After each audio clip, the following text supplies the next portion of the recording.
Wabarakatuh. Waalaikumsalam warahmatullahi wabarakatuh. Perkenalkan, nama saya Anggit Marifatul Aini dari NIM 24111744074. Di sini saya akan mempresentasikan tentang karakteristik manusia Indonesia.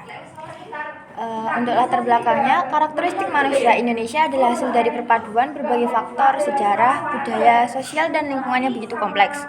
Negara kepulauan dengan 300 etnis, ribuan pulau, dan ratusan suku bangsa ini telah membentuk identitas unik yang membedakan kita dari bangsa lain. Studi kasus yang saya ambil seperti Jakarta sebagai ibu kota Indonesia dikenal dengan tingkat kemacetan lalu lintas yang sangat tinggi. Kemacetan ini terjadi karena berbagai faktor seperti jumlah kendaraan pribadi yang terus meningkat, infrastruktur jalan yang terbatas, kurangnya transportasi umum yang efisien, serta kebiasaan buruk pengemudi yang sering melanggar aturan lalu lintas. Meskipun masalah ini sudah berlangsung lama, belum ada solusi yang efektif untuk mengatasinya secara menyeluruh. Di sini saya memiliki 2 pertanyaan untuk bisa dijawab. Yang pertama yaitu bagaimana karakteristik masyarakat Indonesia yang ramah dan sabar dapat berdampak pada kesediaan mereka untuk beradaptasi dengan kemacetan. Yang kedua, bagaimana budaya gotong royong dapat membantu mengatasi kemacetan di Jakarta. Izin menjawab pertanyaan Mbak Anggit yang pertama, bagaimana karakteristik masyarakat Indonesia yang ramah dan sabar untuk dapat berdampak pada kesediaan mereka untuk beradaptasi dengan kemacetan. Menurut saya, masyarakat Indonesia terkenal akan keramahan dan kesabaran. Karakteristik ini bukan hanya menonjolkan keunikan budaya, namun juga berpengaruh besar dalam cara mereka mengatasi ragam tantangan, seperti kemacetan lalu lintas yang sering kali menimbulkan frustasi. Sifat ramah dan sabar yang dimiliki masyarakat Indonesia bukan hanya sebagai karakteristik belaka, tetapi juga sebagai bagian penting dari filosofi hidup. Ketenangan, saling mendukung, dan ide-ide kreatif bermanfaat bagi mereka dalam menyelesaikan situasi tersebut. Dengan keadaan yang demikian, meskipun mengalami kemacetan sebagai cobaan, masyarakat Indonesia mampu mengatasi dengan sikap yang positif dan penuh semangat. Terima kasih untuk Mbak Jessica atas jawabannya. Yang selanjutnya yang kedua. Selanjutnya saya akan menjawab pertanyaan dari Mbak Anggit, bagaimana budaya gotong royong dapat membantu mengatasi kemacetan di jalan raya. Yaitu budaya gotong royong dapat membantu mengatasi kemacetan di Jakarta dengan cara seperti yang pertama, kolaborasi transportasi. Masyarakat dapat saling mengorganisir carpooling atau menggunakan transportasi umum bersama sehingga mengurangi jumlah kendaraan di jalanan. Yang kedua, kegiatan bersih-bersih. Melalui gotong royong, warga dapat secara rutin membersihkan saluran air dan lingkungan sekitar yang membantu mencegah banjir dan genangan yang sering memperparah kemacetan. Yang ketiga, pengatur lalu lintas. Masyarakat bisa terlibat dalam mengatur lalu lintas di lingkungan mereka, membantu menjaga kelancaran arus kendaraan. Yang keempat, peningkatan kesadaran gotong royong dapat digunakan untuk mengedukasi masyarakat tentang pentingnya disiplin berlalu lintas dan menggunakan transportasi berkelanjutan.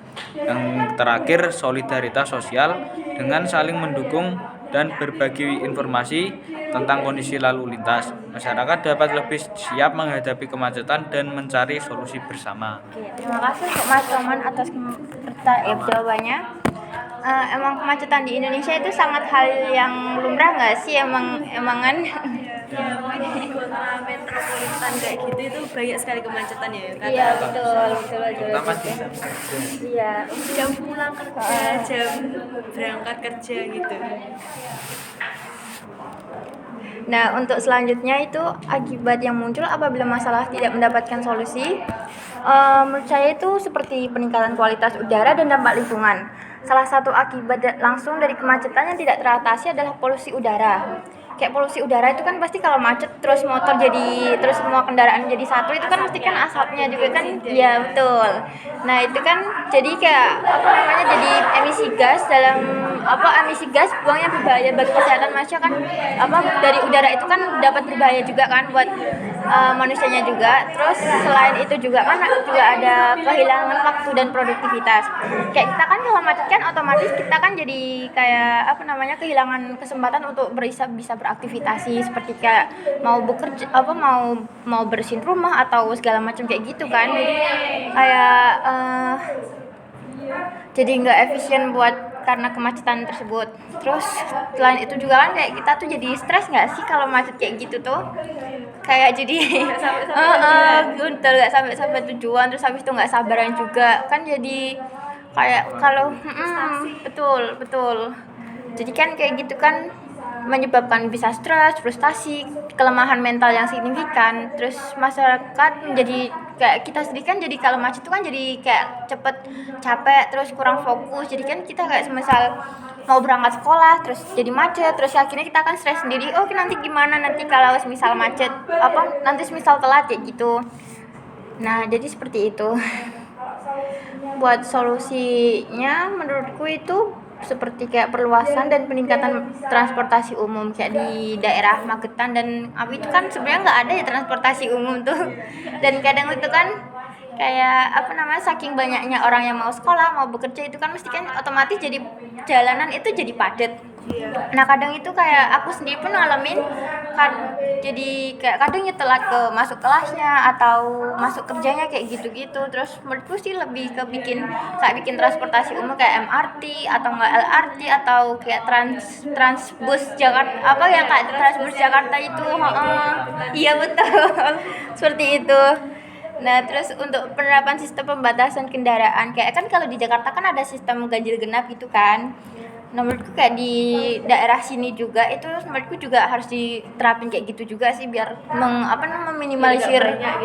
Jadi kan betul. Jadi kan kita kan kalau ada ganjil, misal kita punya kendaraan bermotor itu, kita punya platnya itu ganjil, iya. Terus ganjil kalau kita kan bisa naik ke transportasi umumnya itu, jadi kan meminimalisir buat kemacetannya itu. Terus untuk penegakan hukum lalu lintas kayak apa namanya, seperti razia, terus parkir ilegal juga kan, itu kan termasuk bikin kemacetan ya. Kayak misal ada mobil terus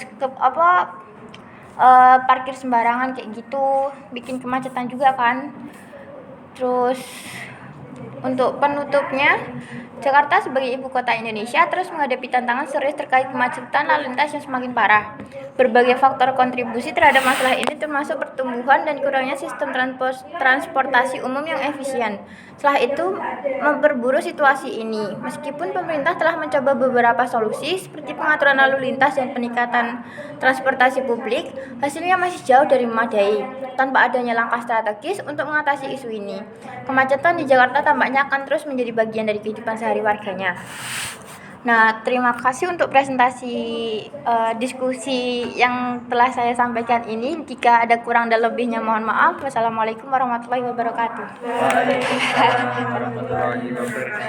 Selesai.